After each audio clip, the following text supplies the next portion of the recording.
Here that some evidence was not authorized by the Interception of Telecommunications Act. Finally, Mr. Speaker, when it became clear that the evidence was lawfully obtained, the government settled on the excuse that the information was passed to the United States in breach of the Act.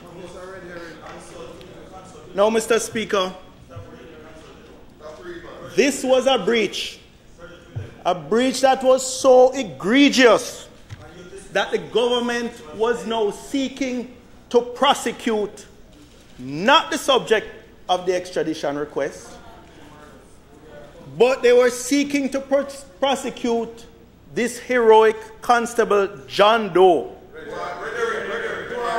now more aptly renamed by no less informed a person than the then Commissioner of Police, as Constable Red Herring.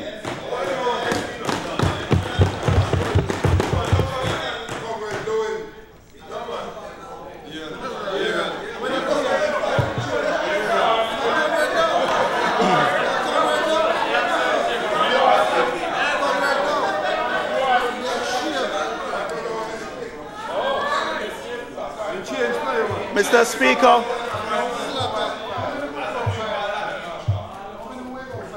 Mr. Speaker, Mr. Speaker, this recent disclosure by Rear Admiral Hardley Lowen now leaves the citizens of Jamaica to speculate on the real reason for the Prime Minister's effective frustration and causing the resignation of the Police Commissioner when he declared he had no confidence in him. The Police Commissioner, a man known to be intolerant of any improper interference.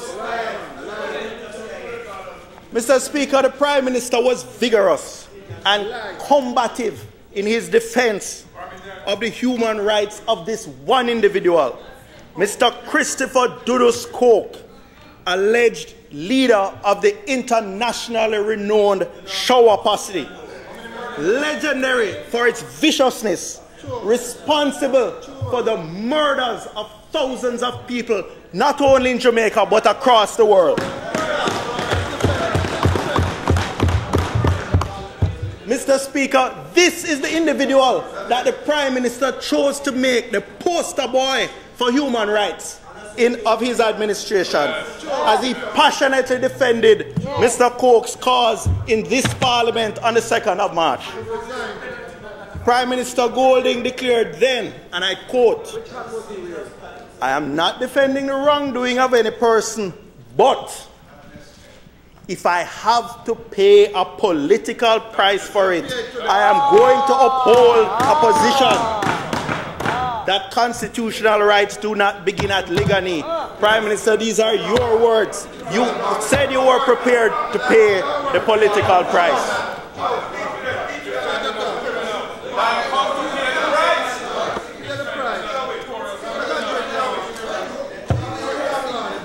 Mr. Speaker, the Prime Minister's strident defense of Christopher Coke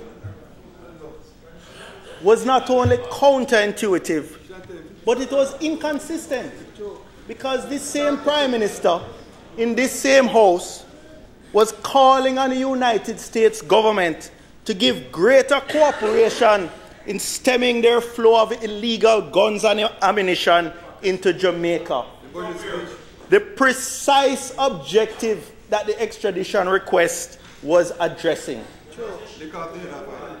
Mr. Speaker, this long-running pantomime, which has played for the last 9 months, has now exposed to local and international audiences the insincere, the hypocritical, and the tangled web of deception that was sanctioned by the Prime Minister and his collaborators in the executive of the government and the Jamaica Labour Party. But, Mr. Speaker, what I've briefly summarized thus far